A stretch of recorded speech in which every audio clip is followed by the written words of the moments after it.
धन्यवाद अध्यक्ष महोदय। आपके माध्यम से मैं सरकार का ध्यान बिहार के युवाओं की ओर आकर्षित करना चाहती हूँ। ये बात सबको पता है कि बिहार के युवा जो हैं वो टेक्नोलॉजी और इनोवेशन के क्षेत्र में अद्भुत प्रतिभा रखते हैं। इसके बावजूद बिहार में एक भी सॉफ्टवेयर पार्क नहीं है। आपके माध्यम से मैं सरकार से अनुरोध करूंगी कि हमारे लोकसभा क्षेत्र समस्तीपुर में एक सॉफ्टवेयर STPI जो software technology parks of India के योजना के तहत एक इंक्यूबेशन सेंटर समस्तीपुर में बनाया जाए। इससे बिहार के युवाओं की दो समस्या का समाधान होगा। सबसे पहले एक जो बिहार में ब्रेन ड्रेन हो रहा है, जो बिहार के युवा हैं वो पढ़ाई पूरी करके बिहार के बाहर काम कर रहे हैं, इसको ब्रेन ड्रेन कहते हैं। इसकी समस्या का भी समाधान होगा। साथ में बिहार के युवा जो पलायन करते हैं उसका भी समाधान होगा और बिहार के युवाओं को टेक्नोलॉजी और इनोवेशन के स्टार्टअप में बहुत मदद मिलेगी। बहुत बहुत धन्यवाद। आदित्य यादव। बहुत धन्यवाद अध्यक्ष महोदय। मैं आपके माध्यम से सरकार का ध्यान आकर्षित करना चाहता हूं अपने बदायूं लोकसभा क्षेत्र के अंदर। अध्यक्ष महोदय, बदायूं जनपद के अंदर 500 से अधिक पंजीकृत औद्योगिक इकाइयां हैं, जहां पे घनी आबादी है। आबादी के कारण सड़कों पर जाम की स्थिति बनती है। मैं आपके माध्यम से सरकार से अनुरोध करना चाहता हूं कि बदायूं को बरेली से मुरादाबाद तथा शाहजहांपुर, आगरा और फरक्काबाद के मुख्य मार्ग से जोड़ते हुए एक आउटर रिंग रोड को अगर हम बनाने का प्रस्ताव रखते हैं तो इससे एक्सीडेंट होने की भी समस्या खत्म होगी और इस औद्योगिक क्षेत्र के अंदर हम लोगों को एक बदायूं को आगे बढ़ाने का मौका मिलेगा। साथ ही मैं बदायूं की तरफ से अध्यक्ष महोदय आपका और सभी मेंबर का होली के इस पावन पर्व पर शुभकामनाएं। धन्यवाद। S Zameer. I want to raise the forgotten volunteers. That is a village card which was conquered by the External Ministry in 1957. And presently they are to guide that the invaders and the intruders. Now they are covering up 120 villages in the border Myanmar, into Myanmar village, which is covering 6 districts: Mon, Tuinsang, Milurit, Kifri, Nolak, and Longlen. Now, sir, they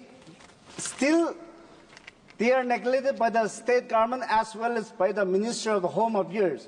They are getting only 3,000 rupees per salary per month and 100 rupees for the clothing allowances annually and 60 rupees per month for the rations. So I would like to request through your table that if that case can be looked into the matter. And secondly, about our international Act East policy, the international trade center, which is located now, these village cards are carting all those areas. So instead of making the boundary, the 10 kilometers restriction of the free movement regime, if the home guard can be facilitated and they can given the full facilities, and if the construction of the international wall can be avoided. Thank you, sir. Sir, thank you very much. Sir, I wish to submit a very serious situation arises in the higher education sector of the country. Sir, really higher education sector is really ruining day by day, sir, because of the wrong policies. Recent circular from the University Grant Commission has raised concern regarding its potential negative impact on the autonomy and quality of higher education in India, sir. Here, another concern is that potential threat to academic freedom, as the circular could limit teachers and researchers in exploring the debate ideas if it dictate content and syllabi of ideological narratives. So this is a very serious kind of thing, sir. This regulatory bodies, we all know, sir, regulatory bodies have to play a pivotal role in purifying the system. Instead of doing that, sir, it is polluting. It's a very sad thing, sir. I humbly appeal to the government to come forward for the rescue of the higher education sector in this country, sir. Thank you very much. Naresh उत्तम पटेल। आपका माध्यम से सरकार का ध्यान फतेहपुर जनपद में 18 गांव में भाट जाति जो विमुक्त जाति है उसको अनुसूचित जनजाति में शामिल करने की तरफ ध्यान आकर्षित करना चाहता हूं। Thank you. मानवर ये सब भीख मांग करके जी रहे हैं। ओके। लेकिन 18 गांव के हमारे जनपद के जो भी भाट जात के लोग हैं उनको अनुसूचित जाति या किसी भी श्रेणी में मानवर उनको आरक्षण नहीं मिल रहा। मेरे पास एक स्टूडेंट जो टॉपर था वो परसों मिला और उसने कहा कि मैं लेखपाल की परीक्षा मैंने पास की है, लेकिन मुझे आरक्षण की किसी श्रेणी का कोई लाभ नहीं मिला। आज किसान बड़ी मुश्किल में है, उनके फसलों की खरीदारी एमएसपी पे नहीं हो रही है। हमारे क्षेत्र में बहुत ज्यादा किसान सोयाबीन उगाते हैं। सरकार सिर्फ एकड़ का 5 क्विंटल सोयाबीन खरीदती है और कुल मिला के एक किसान से 20 क्विंटल तक खरीदारी सीमित रखती है।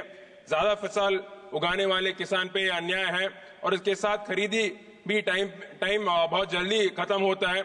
इस वजह से बहुत सारे किसानों को एमएसपी का लाभ नहीं मिल रहा है।